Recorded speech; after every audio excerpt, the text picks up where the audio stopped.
Hey foodies, let's get into this delicious quinoa. So what I have here is some coconut oil and some unsalted butter. So we're just going to melt these together.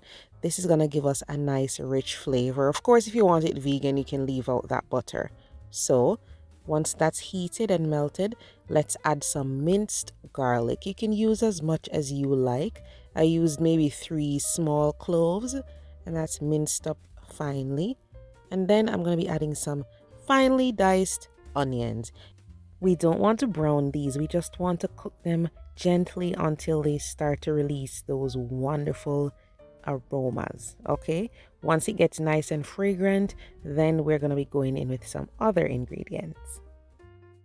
What I find with quinoa, guys, is that once you build on the flavors, once you give it different ingredients, it definitely enhances it versus, cooking with just plain water.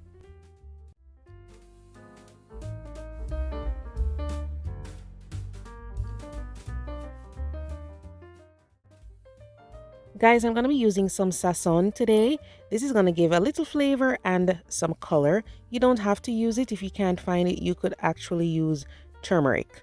Okay, or if you like curry powder, you could use some curry powder. So we're just cooking it in the fat for a little bit to release those nice flavors. Okay, we're not trying to get this burnt. So keep your eye on it and just stir it around.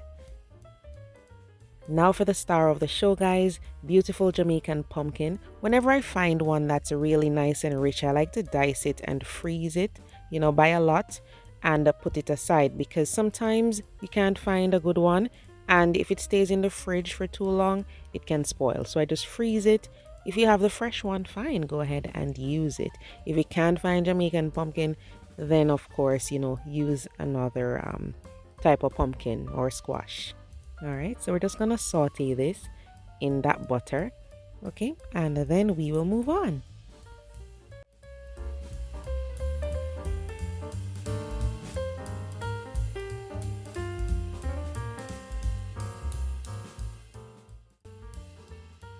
After about a minute or so, we can add some broth, or if you can't find broth, take that sachet out of the ramen that you have in the cupboard, or mix a Maggi bouillon with the water. You have options, all right? So if you can't find the chicken broth, you use the Maggi cube, or you can use that little packet that you have in that ramen pack in the cupboard.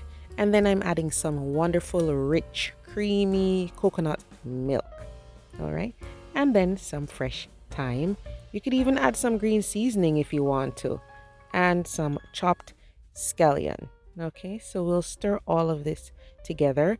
I usually do a 2-to-1 ratio, so 2 liquid, 1 quinoa. So I'm adding the half cup of coconut milk because we are going to cook this for a while and allow the pumpkin to kind of mash out and give it that rich color and flavor. So that half cup of milk isn't too bad. And I go in with some onion powder. Okay, lots of flavor when you're making quinoa, guys. Don't just make it bland. Give it a taste and see if it needs some more sazon or some more salt or onion powder or black pepper, and then you can go in and adjust the seasoning to your liking. I'll be adding my scotchbonnet pepper. If you don't have scotchbonnet, use habanero. Use some sort of pepper that's going to give you flavor and instead of just heat. Okay, so we will allow this to come up to a boil, and then we will just cook it for a while to get the pumpkin soft. Once the pumpkin is soft, you can mash it out a little bit if you want to, or you can leave the pieces whole. Then after the pumpkin is cooked, cover the pot, allow it to come up to a boil again. So guys, today I'm using some Grace quinoa. I like it. It works very well for me. It's already pre-washed, so you don't need to rinse it. So just stir that in. And once you stir in the quinoa, guys, you're going to lower your heat. So you're going to cover the pot and allow the quinoa to cook over low heat. While you're cooking it, if you check on it and you're like, oh, this looks like it's drying out too fast, just sprinkle some broth or some water on top and cover the pot again and allow it to continue to cook. Once you check on it and you realize that the excess moisture at the bottom of the pot is gone and the quinoa is nice and fluffy and a little bit of has a little bit of moisture from that pumpkin, just fluff it up with your fork and cover the pot. Leave it on the stove without the flame, okay? And then after about 3 minutes or so, you are good to go. It's really flavorful, guys. Every step we take just adds to the wonderful dish you see right here. It's so nice. The pumpkin is so good.